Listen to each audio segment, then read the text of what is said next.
اس دن مجھے ایک بندے نے واٹس ایپ پہ ایک پوسٹ بھیجی، لفظ اس کے بہت اچھے تھے، سچ کوڑ اللہ جاندا ہے، دروغ بر گردن راوی، لیکن جو بات لکھی ہوئی تھی وہ مجھے بہت اچھی لگی۔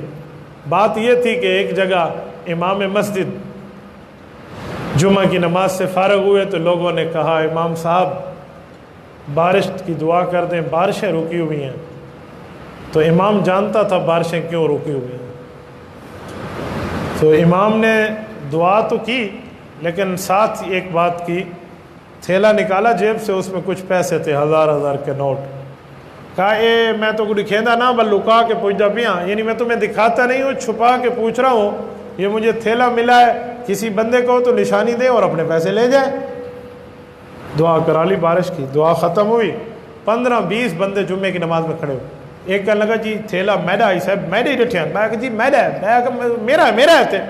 جب 15 بندے کھڑے ہوئے نا تو امام سے پھر کھڑے ہو گئے۔ امام صاحب نے کہا بھائی توجہ، امام صاحب نے کہا یہ مجھے میری بیوی نے پیسے دیے ہیں کہ جمعے کے بعد سودا سلف لیتے آنا، ٹھیک ہے، یہ کسی کے گرے نہیں ہیں، میں نے تمہیں آزمانے کے لیے کہا تھا، نیتیں صاف کر لو اللہ بارشیں برسا دے گا، نیتیں صاف کر لو رب کی طرف سے بارشیں آ جائیں گی، یاد رکھنا۔ اور آج ہمارا حال ہی وہی ہے، نیتیں صاف نہیں ہوتی، نماز میں لوگ ٹھہرے ہوتے۔ ایک بندے نے مجھے کہا نماز میں دنیا کے خیال آتے ہیں، میں کیا کروں؟ میں نے اسے پوچھا نماز میں آپ پڑھتے کیسے ہیں؟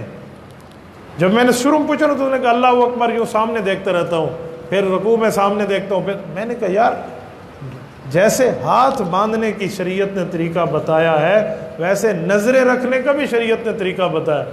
انہوں نے کہا اچھا۔ میں نے کہا ایک سا روزہ لگا لو تو جماعت والے سکھا دیں گے، تھوڑا سا دین کے قریب تو آ جاؤ نا۔ تمہیں لوگ بلانے آتے تو جی مولوی صاحب یہ تو دین دے ڈنڈے ودنی سا کو کیڑی لوڑ ہے۔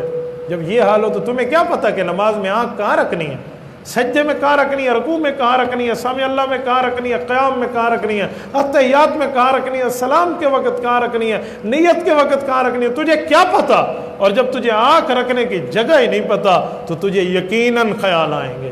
پھر میں نے اسے بتایا، میں نے کہا اللہ اکبر کرے تو نیت یہ ہو کہ میں پل صراط پہ ہوں، ادھر جنت ہے ادھر جہنم ہے، اور رب کے سامنے ٹھہرا ہوں، عین قبلہ سامنے ہے، یوں استحضار کر کے اللہ اکبر کرو، ہاتھ باندھو تو سمجھو کہ مجرم ہاتھ باندھ کے اپنے مولا کے سامنے ٹھہرا ہے۔ ایک مجرم ہے، ملزم ہے، غلط کار ہے، اللہ معاف کر دے میں نے ہاتھ باندھ لیے، اور اپنی نظریں سامنے جھکا کے رکھو، بالکل سجدے والی جگہ پہ جھکی ہوئی ہونی چاہیے۔ قیام کے وقت جب رکوع کرو تمہاری نظریں تمہارے پاؤں کے ناخن کے انگوٹھے پر ہونی چاہیے کہ روح یہاں سے نکلے گی۔ اللہ میں اپنی نظریں یہاں رکھ کے بات سوچ رہا ہوں کہ ہو سکتا ہے یہ رکوع آخری ہو۔